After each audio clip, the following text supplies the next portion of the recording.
Hi! This is our podcast titled Speak Out, where we will be talking about decriminalizing libel. So, let me introduce who will be the speakers for today. My name is Cedric. Eunice. Ellie. And so, for today, like I've said earlier, is that we're going to talk about decriminalizing libel. So, what's libel? Do you guys have any idea what libel is? Spreading fake news though. Fake news. Fake news, false statements. False statement, something that will hurt another person. So like more like misinformation, disinformation. Paninirang po. Paninirang puri. Exactly.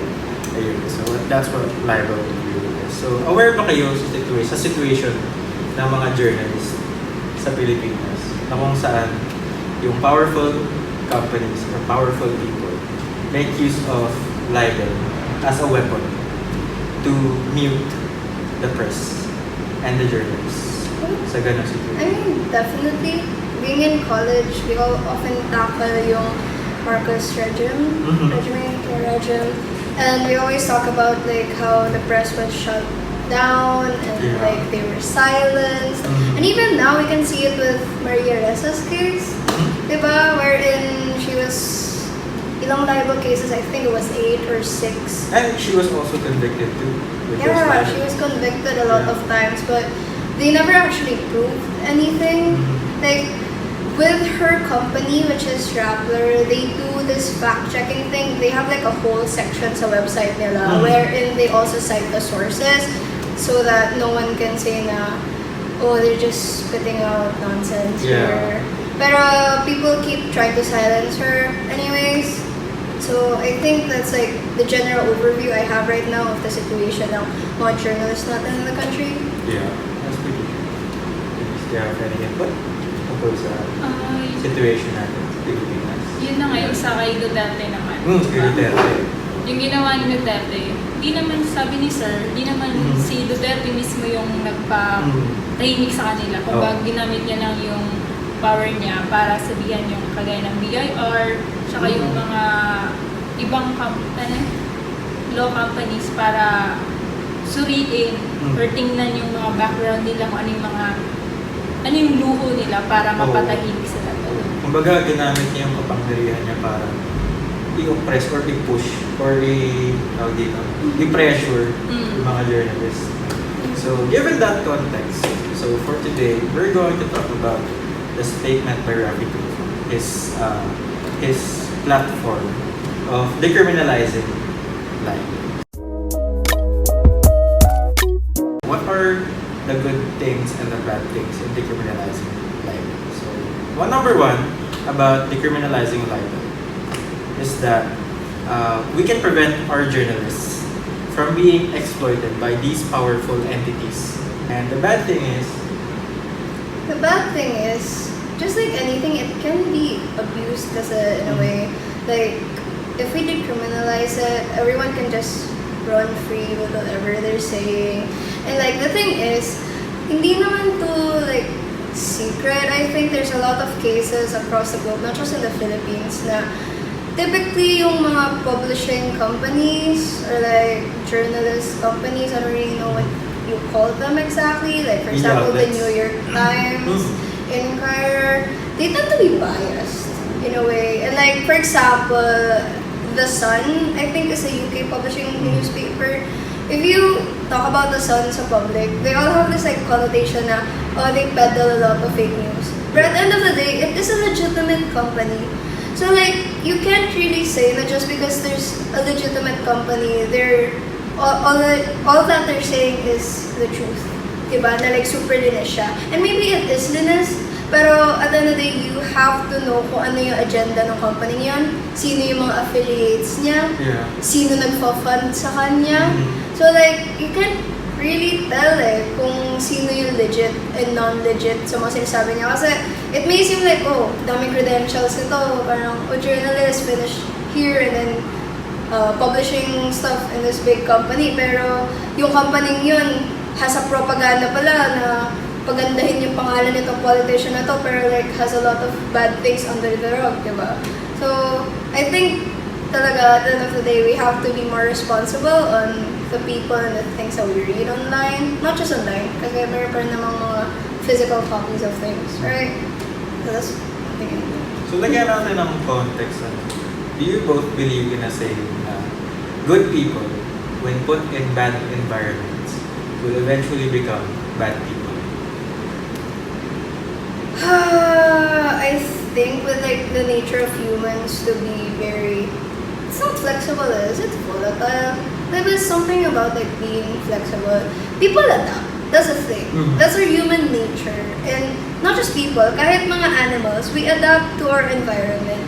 So I don't think naman na necessarily they're gonna be bad. But sometimes for their own protection, they kind of want to have that herd conformity Yeah, kind of thing conformity. going on. Yeah, like they conform. So like, hindi sila masaktan, hindi sila in Oh. danger. So like, not necessarily bad people. Sometimes siguro they're just aware sila na it's bad what they're doing or what happened to them. But, you know, for the sake of protecting themselves, gagawin nila Nagko-conform yun. na lang sila. Nagko-conform Just for the na. sake of validation. Yeah. Ginagawa nila yun para maging Maging survive bilang- oh. sa mga situation na nangyari. So now that we've talked about the positive and the negative effects of decriminalizing libel. So yun nga, kapag na-decriminalize yung libel, journalists will be able to freely express the truth and they will be able to articulate factual information that will help spread awareness towards society. However, the negative effect is that when we decriminalize libel, people will have too much freedom in their statements. There's a tendency for people to spread misinformation towards matters at hand. So, given that context, what do you think we can recommend to those who are affected by the positive and negative effects? So, let's start with the negative effects. Doon sa mga taong gagamitin yung decriminalization ng libel para ma-exploit siya, para makapagsabi sila ng mga masasamang bagay sa ibang mga tao. So, how should we solve that? What are our recommendations? Honestly, right now, I'm still hate on the matter. Like, I don't know if I support it. I don't know if I'm completely against it. I see the good and bad sides of like decriminalizing it and like keeping it as is. Like, keeping it as is, we have this regulation. But at the same time nga kasi, like with our current government and like the governments in the past, ginagamit niya to exploit it. They take advantage of the libel law to harass journalists essentially. Like, there's just one word to put it, to harass journalists, to silence them. But at the same time, if naman completely alisin natin, we will have people like, what was her name? Mukauson. Just running around. Mukauson, yeah. Diba? Like, just running around with no accountability. Kasi like, whatever I say on Facebook, whatever I say on social media, no one's gonna put me in jail. Diba? So like, that's the bad side of it. But at the same time naman, yung journalists, they have the freedom to speak. But then, as I've mentioned kanina, yung mga journalists na yun, lalo na if we're talking about yung legitimate journalists na sinabi ni Rafi who are in like publishing companies, pwede kasi na filter na yung sinasabi nila by dun sa mga nasa taas nila. And katulad yung nangyari sa ABS-CBN na shutdown, Yeah. right? Kasi they went, hindi man went, like they often opposed a lot of the ideas ni Duterte, right? So, they got shut down. Obviously, that's a reach, pero we kind of know that yun na yun. Kind of know that that's the case. Right? Yeah. But, yun nga. So, ang mangyayari dyan, we are giving too much power to these companies to spread misinformation that is sugar-coated or like is parang wrapped in this very nice linen na mukha siyang legitimate. Yeah. So Kasi- that they can use to their own good. Yeah, to Right. their own good talaga. So, I think talaga na yung solution for this is, of course, number one is from the government. But if the government itself is the one messing it up, people power is really parang the biggest help na we can get for now. Like, if the people speak out. But it's kind of hard then because we're battling disinformation as of this moment. Like, yun yung nangyari with the recent elections. There's too much disinformation going around and we can't really say na nadaya. That's actually one of the things I realized nung tumagal-tagal na yung election. Kasi at first I was like, oh, baka nadaya talaga yan. Right? I couldn't accept it na like that many people were, not that smart. Somehow the math isn't kind of correct.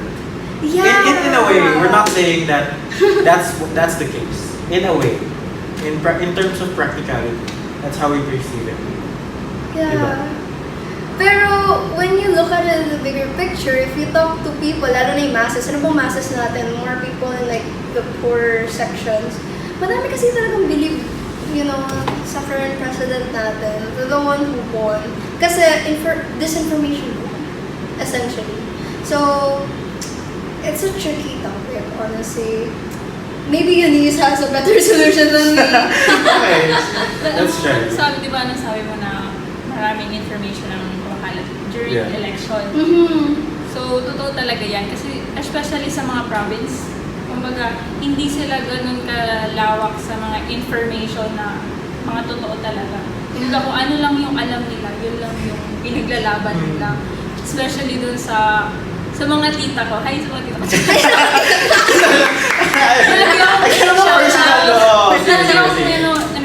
Pag may sinishare ako sa Facebook or pag nagko-comment ako sa mga sinishare nila about kay na hindi tama yan, ganito, gano'n. Mini-message ako agad, sabi na, tumigil ka nga, gano'n. Gusto ko sabihin kita, gano'n. Ay, grabe. Pag gano'n, tapos maya-maya nagsasend yung kita ko ng mga links na yung tatay daw niya, ganito na yung mga nangyari, na marami daw pera, kaya mas magiging sagana daw yung buhay natin pag siya daw yung pinoto.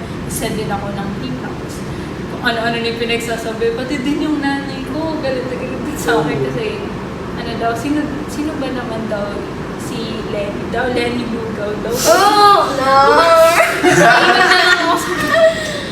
sabi, kasi more on talaga sila, BBM.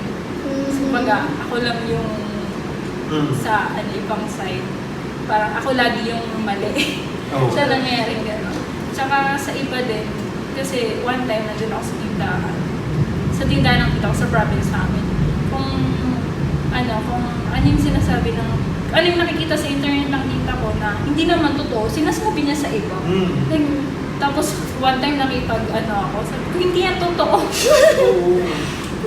Tahimik lang kita. Tapos nung umalis na yung bumili, pinagalitan ako. Sino ko ba para sumabat? Wala. Ayoko na lang. Kumbaga, the main problem is that when we're trying to solve the problem, there's a tendency na dinidiscredit tayo. Kapag dinidiscredit natin sila dahil mali sila. Kumbaga, nagagalit sila sa atin sa pag-correct. Lalo na sa mga matatanda. Wala akong respeto. Sino ka ba? Ginagamit yung card. Mas may alam ka ba? Kaya nga kami ng pag-aaral. Exactly. Para makorek, maging matalino tayo tungkol sa information. Pero ba't kami nagagalit namin? Ba't parang kasalanan pa namin ina-apply namin yung natutunan namin? Bobby, kasalanan mo.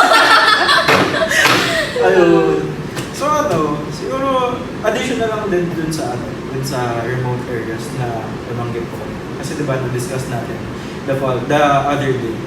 Diba kapag remote areas daw, there's a lacking in accessibility when it comes to technology. Kumbaga, yung alam nila, yung hanggang doon na lang yung alam nila. Wala nang follow-ups, wala nang update. Kasi nga, hindi sila nabibigyan ng tamang access sa media outlets. Kumbaga, ang alam nila ngayon, ang rice is 36 pesos. Pero ngayon, ang alam nila dati, ang rice is 36 pesos. Pero ngayon, nag-rise up na siya into something around 43. So, hindi nila alam na 43 na siya. Kasi walang news outlet na nag-reach out sa kanila para ma-inform sila. Yeah. So, yun. Diba? Kaya hindi nila talaga alam. Tsaka, accessibility is not just about the resources. It's literacy din kasi. Like, okay, nandyan yung information. Let's say na nag-mass produce tayo newspapers, nakarating dito sa community na to. But like, with the current situation, I'm sorry I don't have the numbers right now, pero super, like, taas nung illiteracy rate sa Philippines ngayon. Tapos ang baba ng proficiency levels ng students natin. So like, even if we give them a newspaper, paano na maintindihan yan? Lalo na if like, sobrang complex ng words na ginagamit ng mga journalists, daming jargons, parang overwhelmed lang sila siya. Parang ano yan? Ano sinasabi niyo? Yung reading ko kasi, Hindi, kasi yung nangyayari pag sa mga ganun, mostly, yung ginagawa lang nila yung mga headlines lang or yung naka-highlight, yun lang yung binabasa nila. Shortcutted mo? Hindi buong pages yung binabasa para mas maintindihan. O kaya ano, like, spread like by mouth ba? Kumbaga sasabihin, uy, Mari, nabasa ko dito, ganyan-ganyan daw. Tapos may halo-halo ng ano. Oo, may dagdag, may kulang na. Oo, yun lang. Oo. Message really. May message relay. Oh, yeah. So, now that we've talked about the negative, what's our recommendation para sa mga journalists na maapektuhan ng decriminalization of libel? Diba? It's good on their side eh. Right now, like, doon binasa ko kasi yung Senate bill na ginawa talaga ni Senator Risa.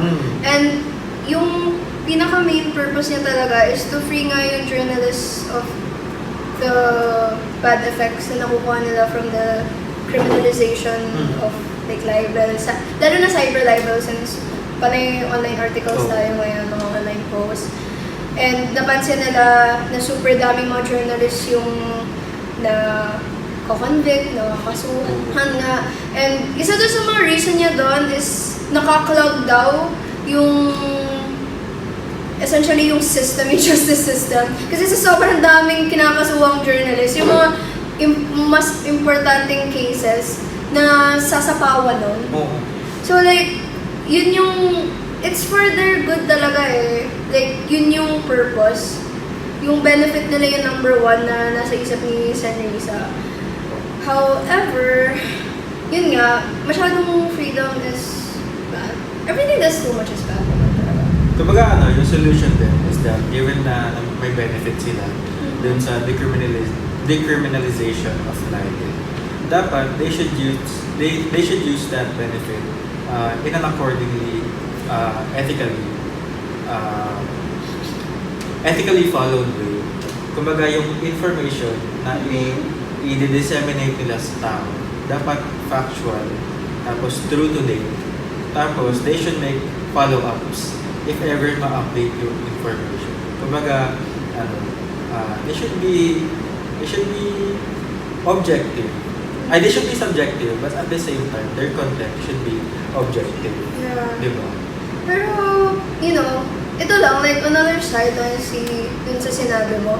Although, we were calling on them to be ethical, kumbaga, or to just be honest. Kasi yun naman talaga magagawa lang ng journalists eh, na like, no matter how bad the environment is, no matter how bad yung current context situation nila, they should be true to their essence, which is to be a journalist, to be a bearer of like, legit news na is accessible to the masses.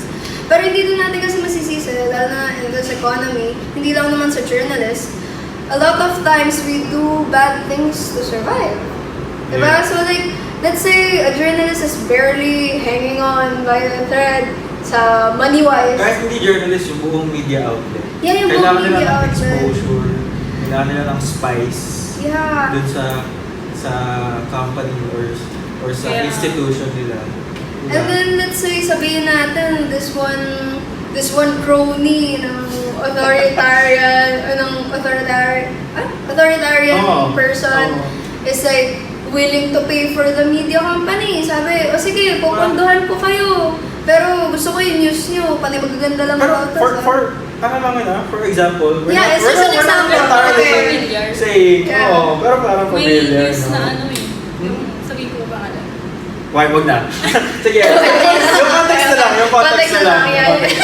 So, ano yun? What's the story? So, ano kasi, yung lagi nilang binabalita is yung parang mabait siya, ganun yung nagawa niya. Kumbaga, yung ibang binabalita doon is hindi na totoo. Pero, yun yung pinapaniwalaan ng iba. Ng tao. Yeah. Yung sinisend sa akin, ito yung ginawa niya, gano'n. Sabi, hindi totoo yan! Pero, yun pa rin yung pinapanood ng nanay ko. Or kahit ng iba. Marami silang viewers eh, Oo. sa YouTube. Oh, I see. I think in a way, yun tuloy, na paisip ako pabalik dun sa decriminalization. Ng libel. So like, kasi kaya nga nagawa ng journalists natin yun, kasi they don't feel safe na. Like, let's say, economically, wala silang pera eh. Pero like, if we prioritize yung safety ng journalists natin, in a way na makakapag-express sila freely ng mga gusto nilang sabihin, and at the same time, they're getting what they need, like finance-wise, benefits, I think mas prone na hindi makapag-spread ng fake news yung mga media outlets. Kasi by then, they won't have any, aside from greed, they won't have any incentive to do bad, to do wrong. So, I think it's more on reform then, I guess, a solution. Now, I'm coming up with something. It's more of a reform sa paano ba natin tinatrato yung journalists natin. I guess, Yeah. higher pay, better benefits for them, like better protection for them. Like, let's make laws protecting what they say, di ba? And like, better regulation. I guess that's the best way na we can do right now. Pero sa Senate din kasi babagsak yun eh. So we have to trust our senators to come up with that idea. Yeah. Na, hey, we should protect our journalists. So maybe di na natin magiging problema tong mga libel cases na to, di ba? But that's just a hope. So yun, now that we've talked about the positive and the negative of what decriminalizing libel renders, the positive and negative effects of what decriminalizing libel renders. So let's make and now that we've talked about the recommendations, let's now make a stand. Okay lang kahit maging divided ka siya isa't isa. Let's just talk about our opinions regarding the issue na yan. Okay, so decriminalizing libel. Are you or are you not in favor? Are you pro or are you against? Okay, let me start. Ako kumbaga pro ako. Dahil kahit naman may libel, yung mga tao kasi patuloy pa rin silang naninira ng kapwa nila. Nagkakataon lang na hindi sila nahuhuli. Diba? Hindi sila nagagawa ng action. So kahit man may libel or wala, gagawin nila yung paninira sa ibang mga tao. Pero yung mga journalists, they undergo through a process of fact-checking, of being called out by their editors, of being proofread. Tama ba pag sinabi proofread? Yeah. Of their work being proofread. They're undergoing through that process na kung saan tinatama yung gawa nila. Tapos, chine-check yung accuracy nung gawa nila. They undergo through that. Kumbaga, yung nilalabas nila, hindi lang basta-basta kung ano-anong statements lang. So, kaya pro ako. Kasi yung mga statements na fact-check na proofread, kumbaga, there's more freedom in that statement being expressed towards the people. Kaya ako pro. Ako yung side ko lang. Oh, yeah. Totally opinionated yung sinabi ko. Okay, like, So, it does not reflect the does values not of reflect of FEU. everyone. Oo, it's FFU. Okay, so yun. Ikaw, Eunice, anong stand mo kapag na-decriminalize ng libel? Pro din ako. Pro ka. Ba? Kasi, kawawa din kasi din yung iba na, mostly kasi yung gano'n, parang yung mas may kapangyarihan yung laging yung nag-a-apply ng cyber Libel. Dun sa halimbawa, nung sa napanood kong paglaban mo ba yun? Paglaban Ewan ko. Basta, parang ginagawa sila ng story, pero totoong buhay yun siya. Yung nangyari kasi, itong babae, lagi niyang binubuli yung teacher na kapitbahay niya. Tapos one time, napikon na yung teacher. Kaya yung nangyari, lumaban siya, nagsalita siya ng ibang, kumbaga, para masaktan din siya. Parang lumaban lang talaga siya. Pero yung nangyari, kasi syempre hindi naman siya ganun kayaman. Pero yung yung lagi nabubul sa kanya mayaman. Kumbaga, na-hurt yung feeling niya. Mabilis siyang nasaktan. Samantala yung binubuli niya, lagi niya naisip yun. Yung ginawa niya, nag-agad siya ng face. Yan niya na ganun siya, na lagi siyang pinagsasabi ng masasamang words. So, words. Okay. Tapos yung nangyari, nanalo yung kaso. Yeah. Kawawa yung teacher na once lang naman siya lumaban sa mayaman na yun. Kumbaga, nawalan ng, ano ba tawag doon? License yung teacher. Dahil lang doon. Diba? Kasi syempre nakasuhan siya, kumbaga, na ano daw, na guilty siya. Kaya kawawa yung doon sa paglaban niya. Lumaban lang siya. Kagaya nung sa ano din. Nangyari din kay Raisa. Yeah. Kay Maria Ressa.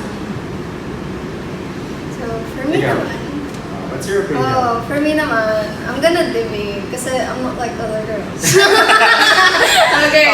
Like, but I'm not completely like in opposition of like decriminalizing it. I think yung better word for it is reform. You have to kind of switch up kung anong indicated dun sa law.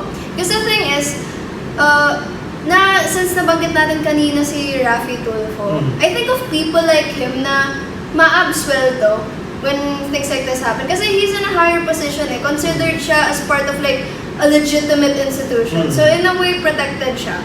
Meron siyang, is it a TV show? YouTube show? Web show ba na? Basta show. It's a show. But like, I see it on TV. So like, a broadcasting company is backing it up in a way. So like, someone is funding it. Diba? Someone is backing the show up. So like, mapaprotektahan din yung mga taong katulad niya. And the thing with him is, I'm actually not very fond of like his show. Kasi it's essentially exploiting people's traumas. Yeah. Kasi he makes them like confront each other and like akala ng mga tao that's very helpful, but like no, what you need are lawyers and therapists. Yeah, actually, he's trying to be all that. Although he's just a lawyer, he's trying to be Oh, the he's therapist. not a lawyer. He's not a lawyer? Dude, I looked it up kasi I am so curious kasi he talks so much. Like he talks so much as if like he's this big shot person. And then I looked it up. He never finished anything. He spent 4 years in college and he shifted every single year. Oh. He did like econ and then pol Wait, sci. based on facts yan ah. This is based on facts. I looked it up. Like econ, pol sci, I forgot the other two. But like he shifted a lot. He didn't finish a single degree. About law? No, law is grad school. Hindi siya tapos ng Hindi undergrad. talaga siya nag-law. Yeah, he's not Hindi a siya lawyer. Oh. He's not a college grad. He's a dropout. So wala siyang karapatan. Kumbaga parang i-exploit yung mga may mga kasalanan, no? Kumbaga, di ba parang may pinapadala siya na parang sulatin kung saan kailangan mong umatin. Oh, I'm not familiar with the show. Nakikita ko lang talaga yung mga videos. May attorney siya. Siguro ko yung anak niya. I'm not sure. Pero may relative siya na attorney na lagi niyang kausap din doon kasama sa usapan. Oh, so hindi siya. Oo, hindi siya. Kumbaga siya May- lang yung may hawak nag-advise, siya. ganun. Yan. So, essentially kasi nga, yung show niya, it's very... Nag-exploit kasi siya doon. And like, kapag kasi wala na yung libel law, like whatever he says on air, whatever he makes the people sa show niya say, protektado siya eh. Wala nang law na mag-criminalize sa kanya. Pero on the other hand, we have to consider nga din yung mga journalists na wrongfully convicted, wrongfully sued.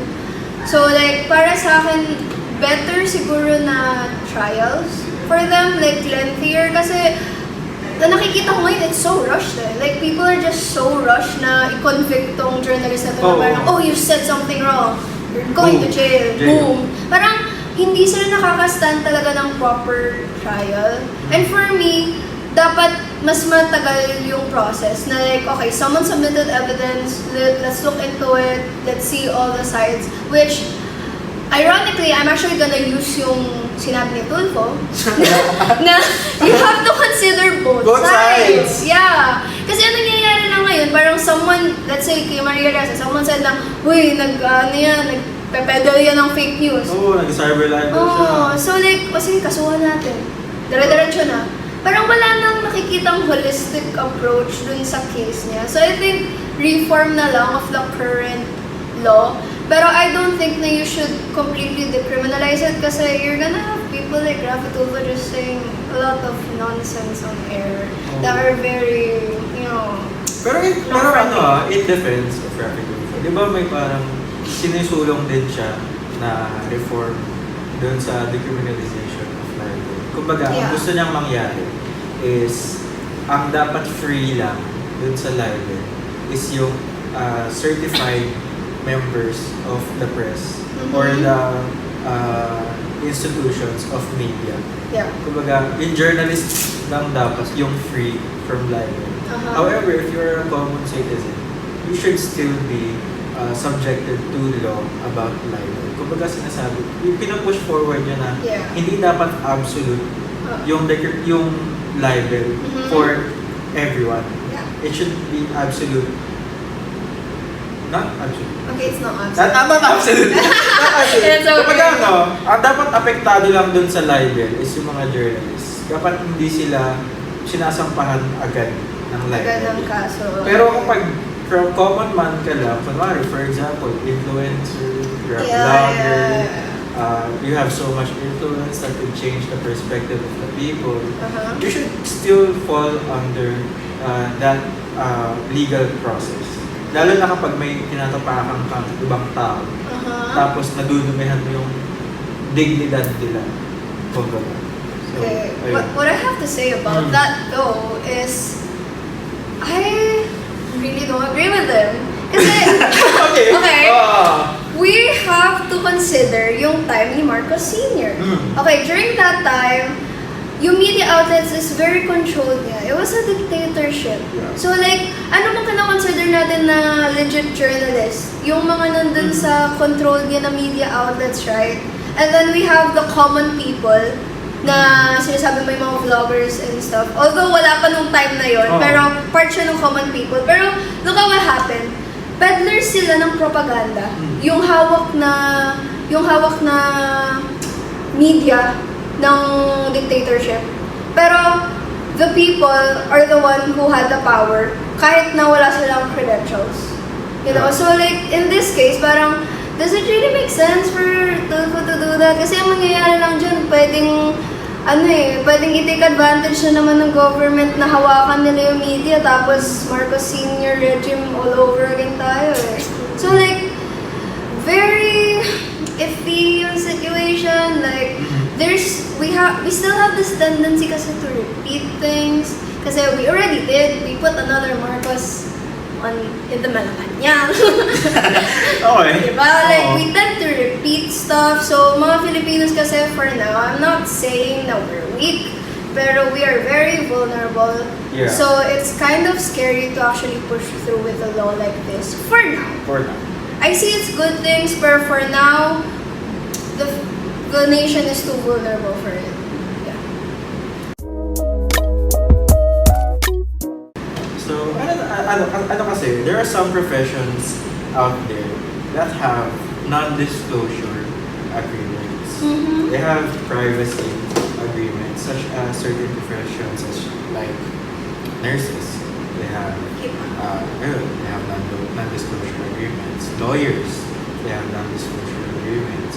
Engineers, they have non-disclosure agreements with regards to their plans.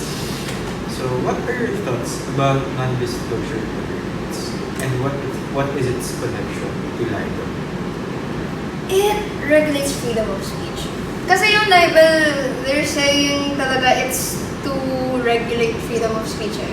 Kasi like, although we do have that, parang kailangan pa rin natin i-control what we say. We can't just say anything that comes to mind. We can't just say parang kapag visit tayo dun sa isang tower, like, we cuss them out. Yeah. Alam mo yun, we can't just do that. So like, we have these non-disclosure agreements as well as the libel law. Kaya nga, I'm not in for it being gone.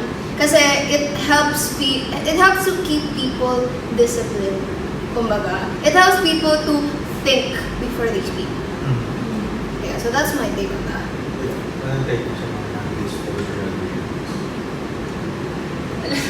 Ay, sige, bali yung non-disclosure agreements kasi.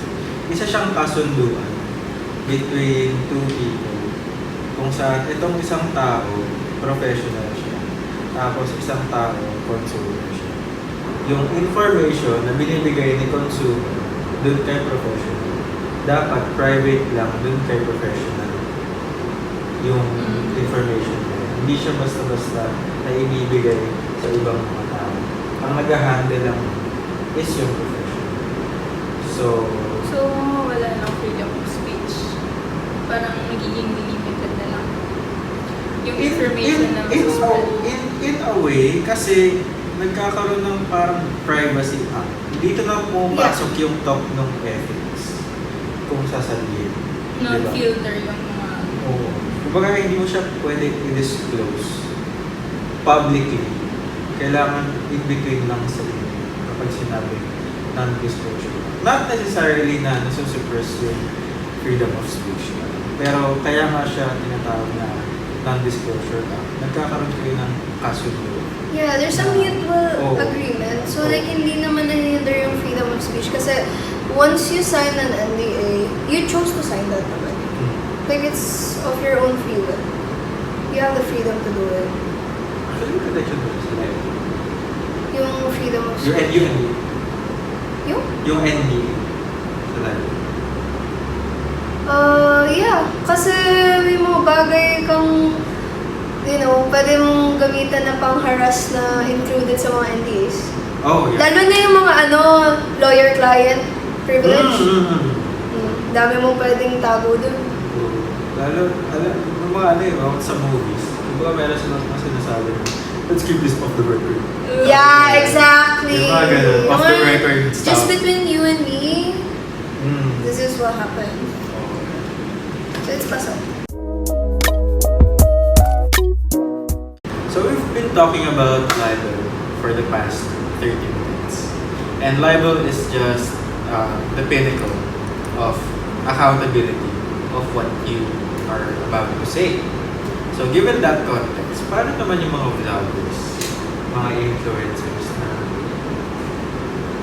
to say na they have absolutely 0% accountability with regards to what they say to other people or what their perspectives are. So para natin sila gagawing accountable para sa mga pinagkasabi nila.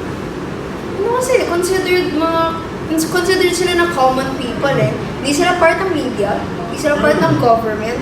They're the common people, they're the masses. Anyone can make a YouTube channel, anyone can make like a WordPress, a blog post, account.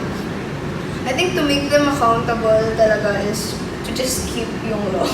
Honestly, that's just it for me. Kasi yung libel law, it's not exclusive to yung people of higher places yung media tsaka government. So like if we keep that law open, we can still keep those people, like the common people, accountable as well.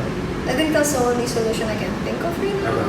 In making them accountable. And making them accountable. And siguro, when it comes to like vloggers, alam ko kasi, like certain sites with like influencers, alam mo kasi yung field nila, it's rather new. It's relatively new. So like there's not a lot of parang laws pa around it, not a lot of theories. Like for example, nursing, like there's a structure. Wala pa eh, parang yung definition niya changes by the day eh. Pero if I'm not mistaken, like for example on TikTok, in certain countries you can profit off of your videos. Yeah. In the Philippines, I know you can't. Wala siya talaga. So like the influencers on TikTok sa Pilipinas get yung money nila from promotions, yung mga advertisements and such, pero yung site mismo, wala. I think the best way is to first recognize these jobs as legitimate jobs. Kasi ang dami ng tao nagpo-profit off of YouTube, off of social media. And like, I know a lot of people magwawala dito kasi they're exempt from tax eh. Kasi hindi pa nga sila considered na totoong job eh. But the thing is, with like the current consensus, is it consensus right? Maybe statistics. With the current consensus, sobrang dami na nagpo-profit off of social media. So I think yun yung first step. We have to make their jobs legitimate. And then once na they're legitimate part of the workforce, we can put na din natin sa kanila yung accountability laws, which includes libel. Kasi nga meron na silang hindi na sila part ng common people. Oh, legit na sila. Legit na sila. So I think that's one way. Legitimize their jobs. I've heard about the notion na kung saan yung mga YouTubers na sa Pilipinas, lalagyan na daw ng tax. Oh, Diba? really? Kaya nga sila, I love that. kaya lang sila, sila Camille Chuchuchu. Yung magjowa? Oo, yung medyo. Magjowa. Diba, ang notion, kaya nila shut down yung account nila is to evade tax. Di naman, hindi naman sa ano, pero Okay. kaya nila shut down yung account Uh-huh. is because there's tax. They've been running this account for like almost 10 years. And Yeah. not a single time they've paid. Kasi nga, it's not a legitimate job. Oh. So they're not kasi tax kasi depende pa yun. Kaya nga yung, like for example, my mom doesn't pay tax, pero that's legal because yung company niya is based in the US.